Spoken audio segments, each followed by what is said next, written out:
언론 어때 함께하는 두 분 소개해드리겠습니다. 이재석 전 KBS 기자 모셨고요. 어서 오세요. 네, 반갑습니다. 미디어 오늘의 노지민 기자 모셨습니다. 어서 오세요. 안녕하세요. 오늘은 이야기를 안 할 수가 없는데 이번 한 주 상당히 좀 그 논란이 많이 됐고 시끄러웠던 게 KBS의 역사저널 그날 프로그램 진행자 문제 여러 가지가 이제 얽혀 있었는데 일단 노지민 기자가 좀 짧게 어떤 사건인지 좀 정리 좀 해주세요. 네, 이게 지난 13일에 역사저널 그날 PD들이 입장문을 내면서 좀 공론화가 된 사태인데 제작진이 지난 2월에 역사저널 그날이 갑작스럽게 중단된 다음에 방송 재개를 위해서 한 3개월간 준비를 해왔단 말이죠. 네. 그런 상황에서 이재원 제작 일본부장이 조수빈 씨를 MC로 기용하라고 요구를 했고 그걸 거부하자 프로그램에 대해서 무기한 보류 그리고 제작진 해산 등을 통보했다 이런 내용이었습니다.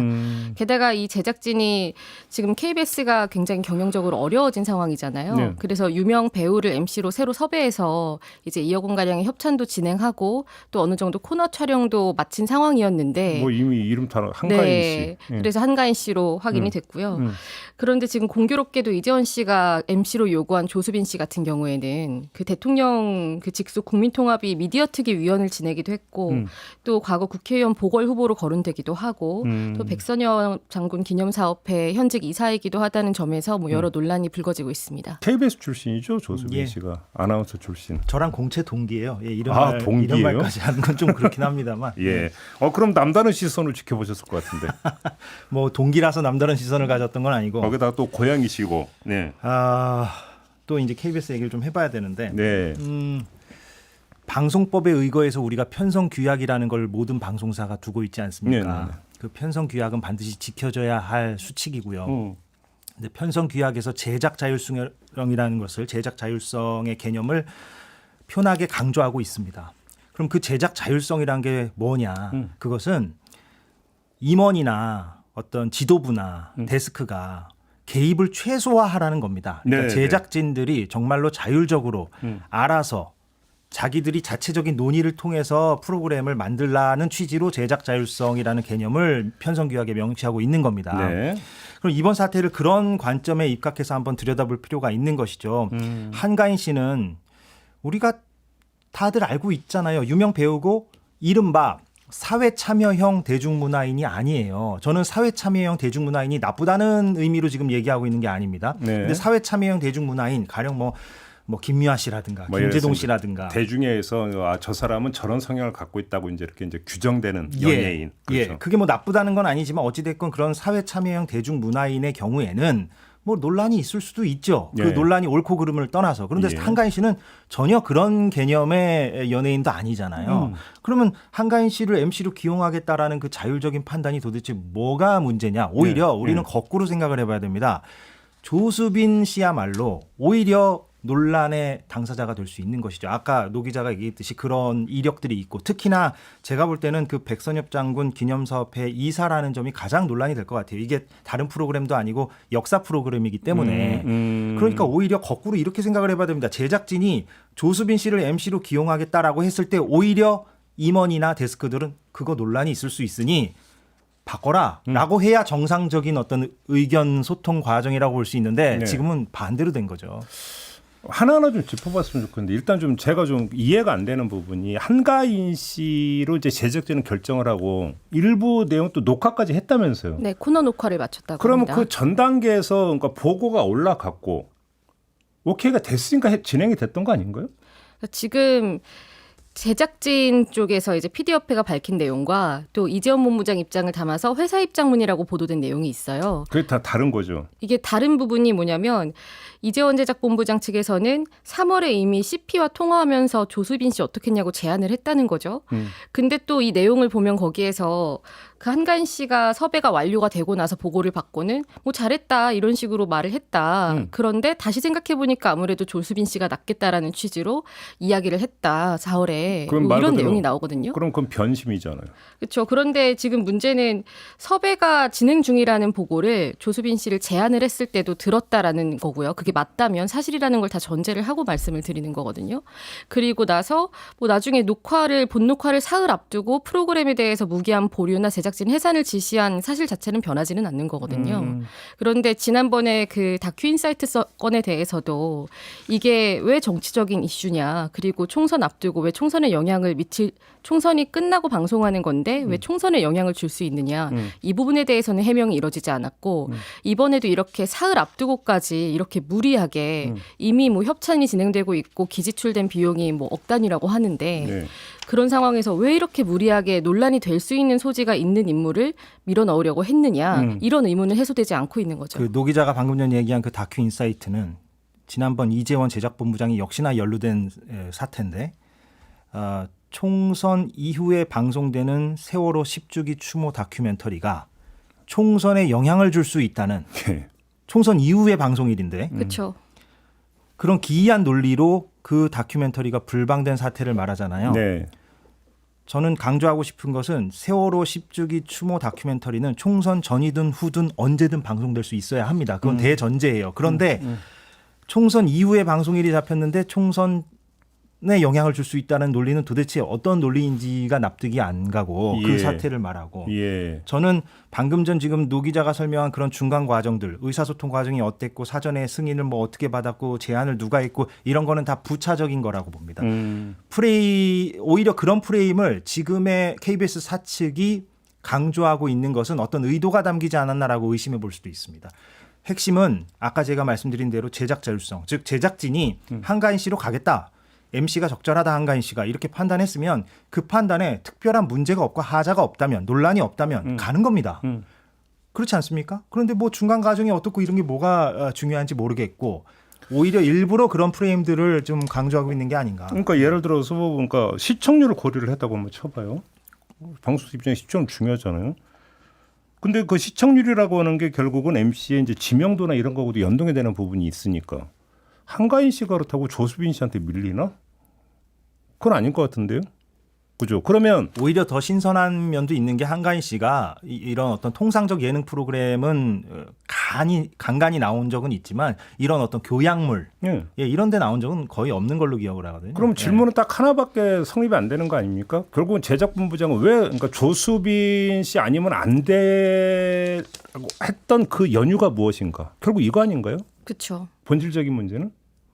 그리고 지금 이제 이건 전해지는 말들에 따르면 이재원 제작본부장도 뭐 이번 결정에 대해서는 뭐 경영진이 결정을 한 거니까 뭐 사장을 설득을 해라라는 취지의 말을 했다고 이제 PD협회 쪽을 통해서 이야기가 나오고 있고 그래요? 그런데 또 부사장, 그러니까 사장이 진상조사를 하라는 그 명령을 추진을 해야 하는 그 부사장 같은 경우에는 임원회의에서 그런 말을 한 적 없다라고 이야기를 한다.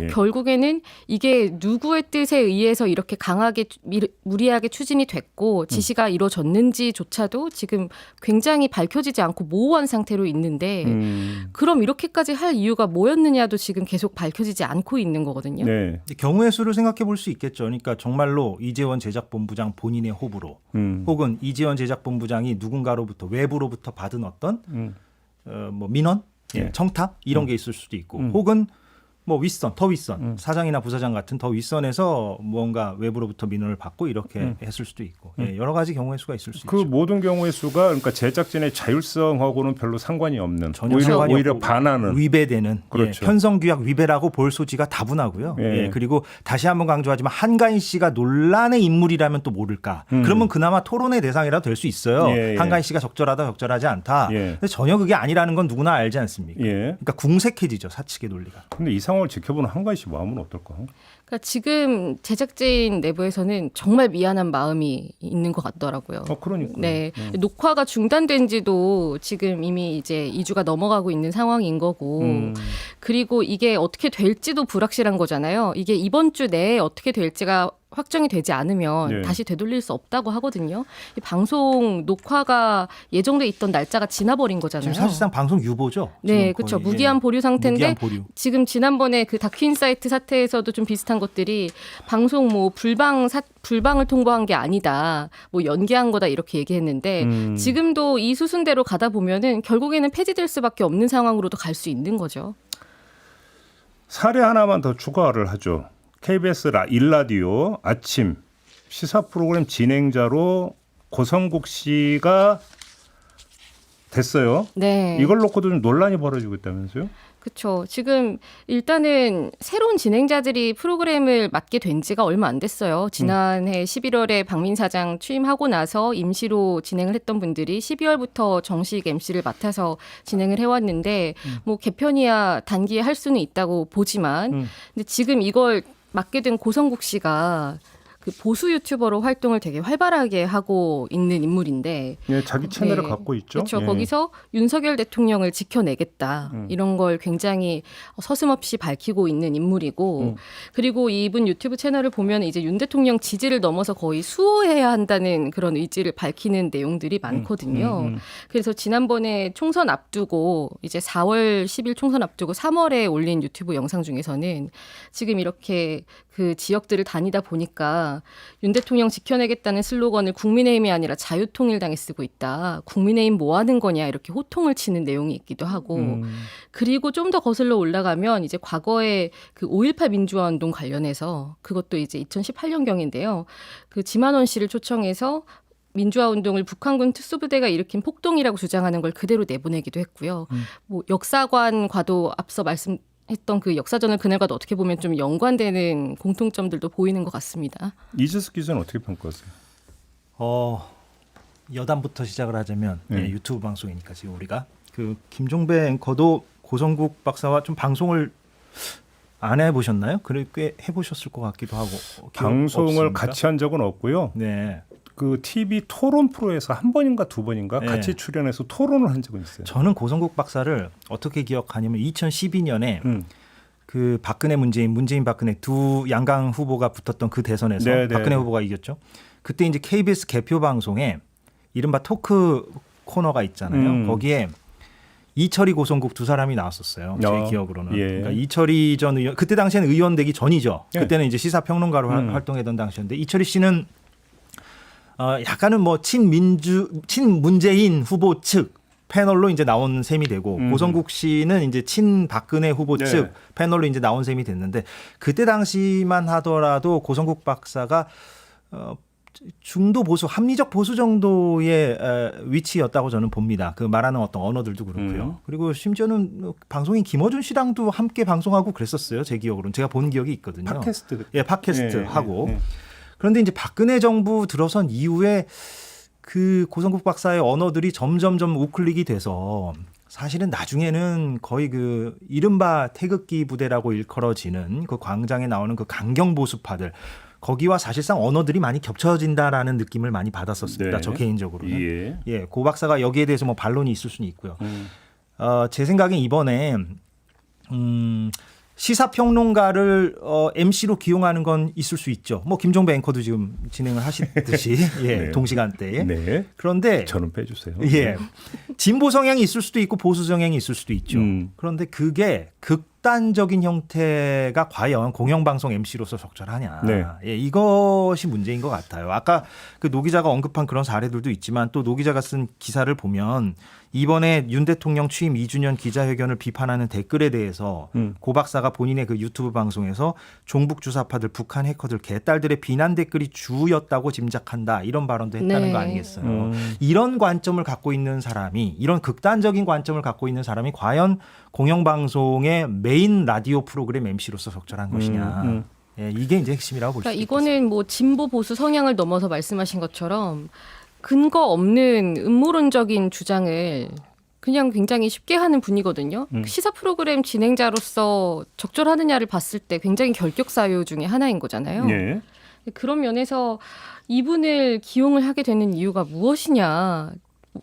겉으로 드러나는 것들로는 윤석열 대통령에 대해서 굉장히 비호하는 듯한 비호에 가까운 옹호를 해온 인물이다. 네. 이 특징 말고는 사실 보이는 게 없는 거예요. 지금 최근의 활동을 보면. 아니 그러니까 돌아서서 그러니까 작년에 벌어졌던 KBS 안에서 벌어졌던 일을 정리를 하면 라디오 진행자를 자르거나 아니면 그만두게 만들 때의 주된 논리는 방송의 공정성이었잖아요. 공정한 진행. 네. 그렇게 놓고 본다면 고성국 씨가 과연 그런 공정한 진행을 하는 적임자다라고 판단한 근거가 무엇이냐 지금 이 문제인 거잖아요. 예. 오히려 이제 그분이 유튜브 채널 이런 데서 했던 걸 보면 오히려 보수를 넘어서 거의 극우에 가까운데 어떻게 공정한 진행을 하는 진행자가 될 수 있다고 판단할 수 있는 것이냐. 예. 이 문제 제기인 거잖아요. 맞습니다. 그게 핵심이고 물론 고성국 박사가 실제 KBS 방송은 이제 다음 주부터 진행한다고 네. 하는데 아마 유튜브 방송처럼 하진 않겠죠. 예, 예, 그러겠죠. 그랬다가는 예. 뭐 심의가 바로 들어올 것이고 그래서 네. 뭐 그렇게까지는 할 것 같지는 않고 본인이 또 과거에 그런 지상파에서 방송했던 경험이 있기 때문에 어느 정도의 이른바 톤 조절 이런 것들도 할 거라고 저도 예상합니다만 아무튼 아까 그 조수빈 씨와 더불어서 일련의 흐름들이 있는 거죠. 지금 넓게 보면 지금 KBS는 전체적으로 본인들은 공정성을 강조하고 있긴 합니다만 그것이 사실상은 본인들의 어떤 취향, 그러니까 강경 보수적 취향이 많이 묻어나는 그런 진행자들로 지금 이렇게 세팅을 하고 있는 그런 상황이라고 볼 수가 있겠고 그리고 그 선두에 아까 노 기자가 얘기했던 그 이재원 제작본부장이 있다라고 볼 수도 있는 것이고요. 예. 그 고성국 씨 이렇게 섭외한 이유에 대해서 KBS 사측에서 공식 보도 자료를 낸 걸 보면은 이제 뭐 여러 가지 뭐 날카롭고 깊이 있는 분석을 해왔다에 이어서 이제 현재 구독자 100만 명이 넘는 시사 유튜브 채널을 운영하는 등 인지도와 화제성을 갖췄다는 평가를 받는다 이런 대목이 있거든요. 물론 이건 뭐 시사 제작국에 소관하는 프로그램이고 네. 역사저널 그날은 또 이제 역사 관련 교양 프로그램이지만 인지도와 화제성 기준으로 놓고 보면 또 역사저널 그날 사례는 말이 안 되는 거거든요. 상호 모순이다. 네, 예. 그렇죠. 그리고 지금 이 본부장 관련해서 계속 언급이 될 수밖에 없는데 이 프로그램 말고 이제 역사저널 그날이나 뭐 다큐 인사이트나 이런 시사 다큐 프로그램 관련돼서 교양 프로그램 관련해서 이제 제작 자율성 침해 지시를 직접적으로 했다고 지목받는 인물인 거잖아요. 근데 이번에 역사저널 그날 관련해서는 박민 사장 찾아갔더니 아 당신 말이 타당하다 이런 말을 들었다는 거예요. 그런데 또 제작진 입장에서도 박민 사장에게 호소문을 보냈더니 진상규명을 위해서 조사를 하라라고 지시를 했다는 거예요. 그러면은 이제 이걸 풀 수 있는 키는 박민 사장한테 있는 거거든요. 지금 이렇게 계속 프로그램이 논쟁적으로 흘러가고 있고 이게 단순히 한 프로그램이 방송되니 많이를 넘어서 뭐 거기에 생계가 달려있는 스태프들도 있을 것이고 이런 식이면 앞으로 KBS랑은 뭘 못하겠다라고 판단하는 것들도 굉장히 많을 텐데 이걸 나서서 정리하고 그동안의 의문점들을 해소하려면 이제 뭐 이재원 본부장도 마찬가지지만 박민 사장이 좀 이렇게 결단력 있는 그리고 뭔가 이렇게 해소해주는 모습을 보여야 될 때 같습니다. 그러게요. 그러니까 아무튼 조수빈 씨와 고성국 씨를 관통하고 있는 하나의 흐름 내지 맥락은 결국은 특정 보수 성향 인사의 기용. 네. 결국 근데 그러면 그것이 박민 사장이 취임하면서 내걸었던 이른바 공정성이라고 하는 것에 부응하는 것이냐, 예. 배치되는 것이냐. 뭐 이건 뭐 여기서 결론 내릴 이유도 없는 거잖아요. 사실은. 예. 그렇습니다. 예. 범위를 좀 넓혀 보죠. 그러면 이런 지금 그 나타나고 있는 현상이 KBS에 국한될 것이냐 아니냐 이 문제가 있는 거 아니겠습니까? 당장 YTN 또 지금 진행되고 있는 것도 있는 거고 그렇죠. 방송계 전반으로 좀 넓혀서 전망을 해보자면 어떻게 전망을 하시겠습니까? 아, 그러게요. 이게 참 저는 좀 넓게 얘기하자면 또 네. 구체적인 얘기는 노 기자가 해줄 테니까 올 하반기 네. 예, 또 하나의 폭풍이 불어닥칠 것 같다는 불길한 예감이 듭니다. 왜냐하면 저는 이번 총선의 결과가 있고 나서 윤석열 대통령의 어떤 국정기조 전환을 요구하는 목소리가 많았고 실제 그것을 일부 기대하기도 했었으나 네. 여태까지 보여준 윤석열 대통령의 어떤 태도나 노선을 보면 전혀 변한 게 없고 달라진 게 없고 또 오히려 이번 민정수석 인사나 검찰 인사를 보면 저는 이렇게 요약할 수 있을 것 같아요. 구윤을 신윤이 대체했다. 예. 예전에 뭐 조선시대 인종 때는 뭐 대윤 소윤 얘기가 있었는데 네, 맞아요. 구윤을 패밀리로 두었다가 구윤을 다 뒷선으로 밀려나게 하고 신윤으로 대체하는 이런 형태를 봤을 때 올 네. 하반기에 언론계에 불어닥칠 그 풍파도 있을 것 같다. 예, 총선이 이렇게 됐음에도 불구하고 예를 들면 MBC 안영준 사장이 엊그저께 이제 경향신문하고 인터뷰를 한 걸 보았는데 네. MBC에 대한 어떤 조치 또 있을 가능성이 높아 보인다. 네. 예, 이렇게 보고요. 그래서 전체적으로 보면은 YTN도 그렇게 진행자 교체가 있었고 여러 가지 지금 논란이 되고 있고 돌발 영상을 둘러싸고도 MBC도 그런 어떤 먹구름이 밀려오고 있는 듯한 느낌이 들고 KBS도 12월에 박민 사장의 임기가 끝났을 때 박민 사장이 연임을 하거나 혹은 제2의 박민 사장이 들어올 가능성이 매우 높아지지 않았나. 예, 그렇게 생각이 됩니다. 예. 지금 그 박민 사장 보임이 있죠. 네, 그래서 올해 12월까지 까지. 임기인 거고요. 그래서 8월에 박문진 이사들도 그렇지만 KBS 이사들도 임기가 끝나거든요. 그래서 이제 방송통신위원회 차원에서 예. 이 양대 공영방송 이사들에 대한 공모를 진행을 할 텐데 그 이사들이 이제 그렇게 뽑힌 임명된 이사들이 박민 사장 연임 또는 이제 새로운 사장의 그런 임명 제청 같은 것들을 결정하게 되겠죠. 그러니까 이제 조금 전에 이재석 기자가 이제 MBC까지 이야기를 했잖아요. 예. 그러니까 이제 지금 그 현재 어떤 방송법 틀에서는 방송문화진흥회 이사들이 8월 이미 임기가 만료가 되니까 네. 이제 새로 구성을 해야 되고, 그다음에 현재 방송법에 따르면 여권 위에 이제 그 방송문화진흥회 이제 이사 구성이 이루어지고, 그러면 어떤 수위 논리를 가지고 어떤 사장 문제를 정리를 하고 새 사장을 앉히고 그다음에 쭉쭉쭉쭉 KBS가 진행되는 거죠. 이렇게 될 것이다. 그럴 가능성이 높은데 이제 변수는 법원이긴 하죠. 그렇죠. 예. 이제 문제는 이건 누구나 예상하는 부분이니까. 네. 그러니까 오히려 이제 그 초점을 둬야 되는 것은 MBC에서 다른 방송에서 어떤 장면이 연출이 될까는 제가 볼 때는 그렇게 중요한 것 같지는 않아요. 어차피 지금 상태로 간다면 그렇게 흘러갈 게 거의 뻔해 보이니까. 그러면 지금 상태라고 하는 것을 포인트를 맞춰서 지금 민주당이 이야기하는 것처럼 방송 3법을 정말 개정할 수 있느냐. 그래서 개정한다고 해서 윤석열 대통령이 수용할 거냐. 거부권을 쓸 것 같습니다. 그러니까 이게 예. 사실은 그 핵심 문제라고 봐야 되겠죠. 그렇죠. 그래서 지금 거부권을 행사해서 이걸 다시 재결을 하려면 200석이 필요한 거잖아요. 네. 뭐 야당들이 다 단결해가지고 동의를 한다고 하면은 그래도 8석이 모자라서 국민의힘에서는 8석 이상이 나와줘야 되는 건데 이게 가능하겠느냐. 그거는 네. 거의 불가능에 가까울 것 같은 게 네. 방송법 개정안을 둘러싸고는 여야의 생각이 완전히 다르고 예. 예를 들면 최상병 특검하고 성격이 좀 다르잖아요. 그 대치되는 그 상황이. 그래서 그렇죠. 그렇게 200석 이상을 확보한다는 건 쉽지 않아 보이기 때문에 예. 대통령이 지금 분위기대로라면 거부권을 행사할 것은 불보듯 뻔해 보이고요. 그러면 여름에 여권 추천 이사 우위의 이사회로 양쪽이 다 개편이 될 것이고 네. KBS는 이미 그렇게 됐지만 그렇게 되면은 이제 안영준 MBC 사장에 대한 어떤 김희철 전 KBS 사장처럼 축출 작업이 진행될 수도 있는데 여기서 중요한 건 근데 법원이죠. 법원. 왜냐하면 아마도 그런 시나리오였을 거라고 저는 생각합니다. 제가 보는 관점인데 제 주관적 견해이긴 합니다만 총선 전에 그렇게 선방이나 방심위를 통해서 MBC에 대해서 사실상의 그 표적 심의, 표적 제재를 하고 그걸 누적시켜 놓고 그다음에 총선 결과에서 만약에 여권이 승리하게 되면 그거를 빌미로 8월 이후에 안영준 사장에 대해서 여봐라 이렇게 불공정 보도를 이렇게 많이 해온 MBC에 대해서 당신이 책임을 져야 되는 거 아니냐 이런 네. 논리로 무언가 축출 작업이 진행될 것이라고 예상이 되었었는데 해임 결정으로 할 수 있겠죠. 예. 네. 그런데 지금 아시다시피 법원에서 가처분 신청 결과가 지금 제작진 손을 계속 들어주고 있는 거 아니겠습니까? 그리고 또 하나의 변수는 만약에 안영준 사장에 대해서 그런 축출 작업이 진행이 됐을 때 또 안 사장 측에서는 법원에다가 또 집행정지 가처분 신청을 낼 텐데 그때 피신청인이 방통위원장이 되기 때문에 MBC의 경우에는 KBS랑 다르죠. KBS는 피신청인이 대통령이 됩니다. 그렇기 때문에 지난번에도 그 KBS 이사장이나 이사들이 그렇게 가처분 신청을 냈음에도 법원이 받아들여주지 않았고 MBC는 권태선 이사장을 비롯해서 그 이사들이 가처분 신청을 냈을 때 법원이 받아들여줬는데 예.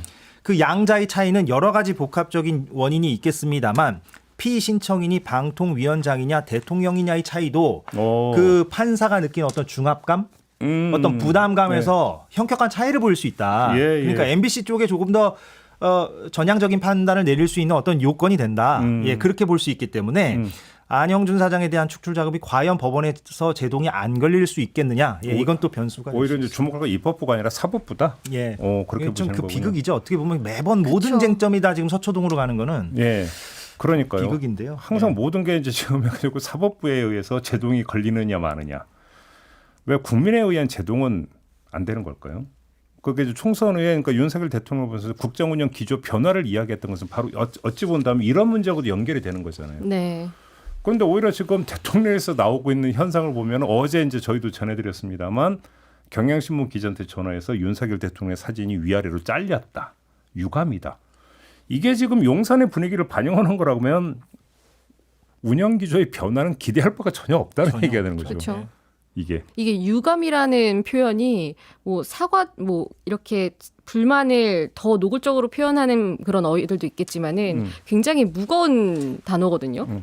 그렇게 대통령실에서 전화를 해서 사진에 대해서 유감이라고 표현한 것까지 이뤄졌다면 뭐 지금 다른 일부 방송사들 같은 경우에는 어떻게 했을까 궁금해지기도 하고 네 이게 그리고 또 이 얘기가 밖으로 터져나오기 시작했다는 것도 어떻게 보면은 상징적인 신호일 수도 있는 거고요. 그 대통령실에서 문제 삼았다는 그 경향신문 사진을 네. 보면 저는 참 이게 논평할 가치가 있는지 모르겠어요. 이 사안이. 그런데 만약에 대통령을 정말로 희화화시켰거나 예. 정말 우스꽝스럽게 어떤 모습을 포착한 사진이었다면 네. 대통령실에서 어느 정도 어필할 수 있다라고 우리가 100번 양보해서 이해를 할 수 있습니다. 그런데 예. 그 사진을 인터넷에서 금방 찾아볼 수 있는데 이런 걸 그냥 현업에선 뭐라 그러냐면 방송계에선 익스트림 클로즈업이라고 네. 합니다. 그러니까 얼굴을 확 당기는 거죠. 그렇죠. 최대한 이렇게 부각을 해서 그러니까 얼굴 전체가 다 나가지 않고 눈, 코, 입 위주로 이렇게 나가는 거. 이것은 뭐 다큐멘터리에서도 쓰이는 컷 중에 하나고 뭐 표정이 이상하거나 그런 것도 아니에요. 그냥 통상적인 사진이에요. 그것이 좀 익스트림 클로즈업으로 됐을 뿐. 근데 그것을 위아래를 잘랐다는 이유로 했다는 것은 글쎄 모르겠습니다. 이거는 어떻게 받아들여야 할지를 모르겠어요. 그러니까 저는 예. 그 용산의 마인드인데요. 저는 그 대통령실도 사실관계가 잘못된 보도라면 항의할 수 있다고 생각을 해요. 그리고 정정을 요구할 수 있죠. 왜냐하면 국민의 알 권리 부응하는 차원에서 항의도 하나의 부응일 수 있으니까 사실관계가 잘못된 보도라면. 근데 이거는 사실관계의 영역이 아니라 말 그대로 언론사의 편집의 영역, 말 그대로 전적인 자율의 영역이거든요. 그거에 대해서 유감이라고 표명을 해버리면 도대체 대통령실은 언론사의 보도에 대해서 어디까지 그러면 개입할 수 있다는 이야기냐라는 얘기로 연결이 되는 거거든요. 네. 그러니까 가장 기본적으로 금기 자체가 설정이 되어 있지 않다 용산에. 예. 이거잖아요. 이걸 보여주는 단적인 사례 아닙니까 이게? 그렇죠. 지금 방금 말씀하신 것처럼 이게 어떠한 뭐 가치 판단도 들어가 있지 않은 사진이거든요. 네. 그 대통령 발언한 내용에 대해서 제목을 쓰고 그 가운데에 대통령 사진을 이렇게 굉장히 얼굴에 집중한 사진과 함께 부제를 썼어요. 그러면은 이 기사에 윤 대통령의 메시지를 굉장히 부각시켜주는 효과도 있는 거거든요. 기사 사진이 작기는 하지만. 네. 근데 이런 것에 대해서 한참 뒤에 나온 다른 야당 대표 사진은 더 잘 나왔다더라. 이렇게 비교를 하는 것 자체가 굉장히 맞지 않는 거죠, 격에. 그 대통령 발언을 따옴표 인용을 하지 말라 이런 얘기가 나온 적 있어요? 이게 대통령이 기자회견을 하고 그 취임 2주년 기자회견하고 다음 날 취임 2주년 당일에 기자실을 갑작스럽게 찾은 일이 있었어요. 기자회견 다음 날? 네, 기자회견 다음 날 기자실에 대통령이? 가서 기자들이랑 악수도 하고 이제 악수하면서 가벼운 대화들도 소소하게 나누는 자리였던 거죠. 그런데 이게 사전에 예고되지 않은 비공식 일정이다. 그래서 비공식 일정은 원래는 비공개가 원칙이고 다만 이거는 이제 각사가 알아서 판단을 하되 그 풀 취재 자료라는 게 있거든요. 그러니까 근접 취재가 허용되는 그런 풀 기자단이라는 그 매체들이 있어요. 거기 속한 매체들이 있어요. 그러니까 거기에서 대표로 근접 취재를 해서 보도자료 같은 걸 만들면 이제 대통령실 전체 출입 기자들한테 줘서 이걸 기반으로 기사를 쓰게 하는 건데 이건 갑작스럽게 즉흥적으로 이루어진 자리이다 보니 풀 취재가 이루어지지 않았고 대표성이 있는 자료가 없어서 뭐 여기에서 그냥 각자 개인적으로 아름아름 들은 발언들 같은 경우는 직접적으로 인용하는 게 불가하다. 이런 취지의 공지가 기자단 차원에서 내려진 거죠. 네. 기자단 차원이죠. 네. 이건 기자단 차원에서? 네, 그렇습니다. 또 하나 그 어제 나왔던 게 YTN의 돌발 영상. 그쵸. 그죠? 서대문 영천시장 찾아가서 멍게를 보면서 소주 하나만 있으면 딱인데라고 했던 네. 이 영상이 갑자기 사라져 버렸다. 그렇죠. 심지어 이거는 이미 보도가 된 영상이었어요. 그러니까 아니 근데 그걸 왜 삭제를 하죠?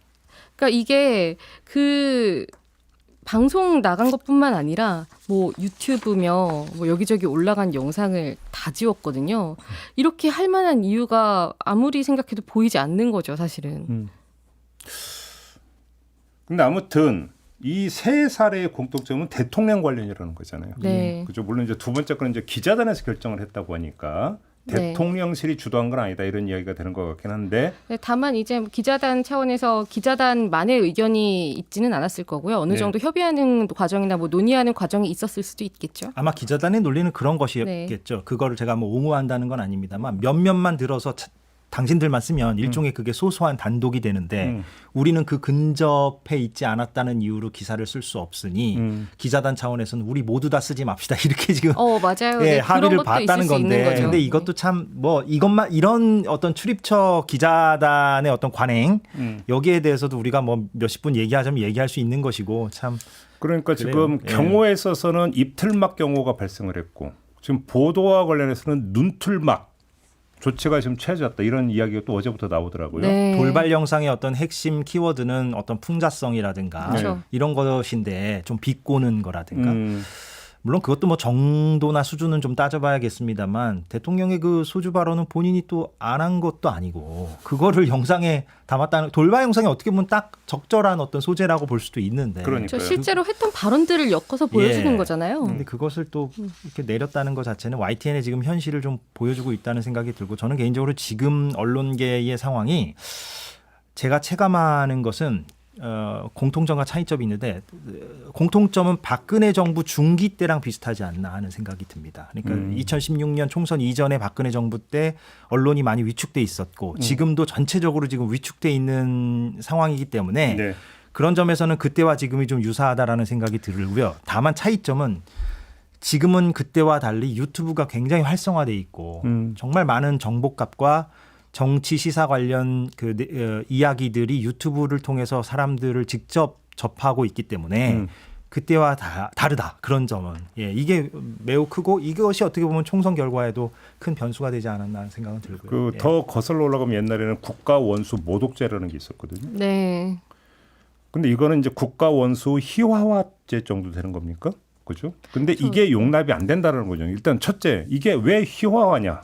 전혀 희화화도 아닌데. 이게 희화화라기보다는 어떻게 보면 뭐 풍자에 가까운 것일 수도 있는 거고. 아니 뭐 아까 네. 사진 자른 것까지 연결을 하면 그러니까 도대체 이제 대통령을 어떻게 다뤄야 되는가에 대해서 용산이 갖고 있는 잣대가 너무나 별천지 잣대라는 거죠. 제가 하고 싶은 이야기는 그러니까 영어로 올드 패션하죠. 그러니까 옛날식이에요. 바로 그거예요. 예. 딱 그게 이제 맞는 표현인데 이런 어떤 그 시선을 가지고 있는 상태에서 언론 정책의 변화를 주문한다? 그럼 그걸 수용할 거다? 이걸 기대할 수 있느냐라는 거죠. 그러니까 올 하반기가 눈에 그려지는 거죠. 그렇죠. 지금 이런 상황이라면 대통령실이. 언론을 바라보는 마인드가 이러면 언론 정책이 어떻게 될 것인지는 뭐 더 이야기할 것도 없는 거 아니냐? 요 얘기가 그렇죠. 되겠죠. 지금 이 대통령실 홍보 라인에 문제가 있다 이런 이야기가 계속 나오잖아요. 그런데 사실 이런 문제가 불거진다는 거를 몰랐을까?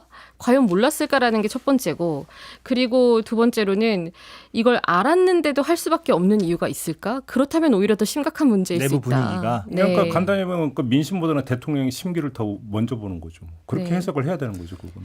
그래서 저는 SNL이 걱정이에요. 근데 SNL은 꿋꿋하게 지금 잘하고 있잖아요. 그래서 SNL의 어떤 압력성 전화나 민원성 전화를 넣기에는 너무 부담이 크고 그게 알려졌을 때 대중적 폭발력이 너무 크다는 생각을 대통령실이 혹시 하고 있는 것인가? 이런 우스개 섞인 생각도 좀 해봤고요. 이건 제 개인적인 생각입니다. 그리고 아까 그 돌발 영상 이유 관련해서는 이제 그 담당하는 책임자급 위치에 있는 분들은 직접적으로 말하기를 피했고 저희 이제 취재 기자한테 YTN 사측 담당자가 얘기한 게 있는데요. 이 썸네일에서 라인야후 사태로 인한 한일 관계 문제를 다루면서 이 본질과 무관한 대통령 소주 발언과 소주병 이미지를 사용한 것은 적절치 않다는 비판이 있었다. 그러니까 본질적인 내용과 무관한 그런 소주병 이미지 같은 걸 대표 이미지에다가 쓴 게 문제가 있다는 그런 지적이 내부에서 있었다. 뭐 이런 취지였습니다. 알겠습니다. 그래서 그걸 바라보는 용산의 시선도 그렇고 그걸 받아들이는 방송사의 조치도 참 문제가 있다 싶은 생각이 좀 많이 드네요. 알겠습니다. 네. 이게 지금 방송가의 현실이다. 하반기가 된다고 별로 달라질 것 같지도 않다. 솔직히. 그죠? 이렇게 정리를 좀 해야 될 것 같습니다. 자, 오늘 언론 어때는 이렇게 마무리하고 두 분과 인사하도록 하겠습니다. 수고하셨습니다. 고맙습니다. 고맙습니다. 네, 저도 물러갑니다. 고맙습니다.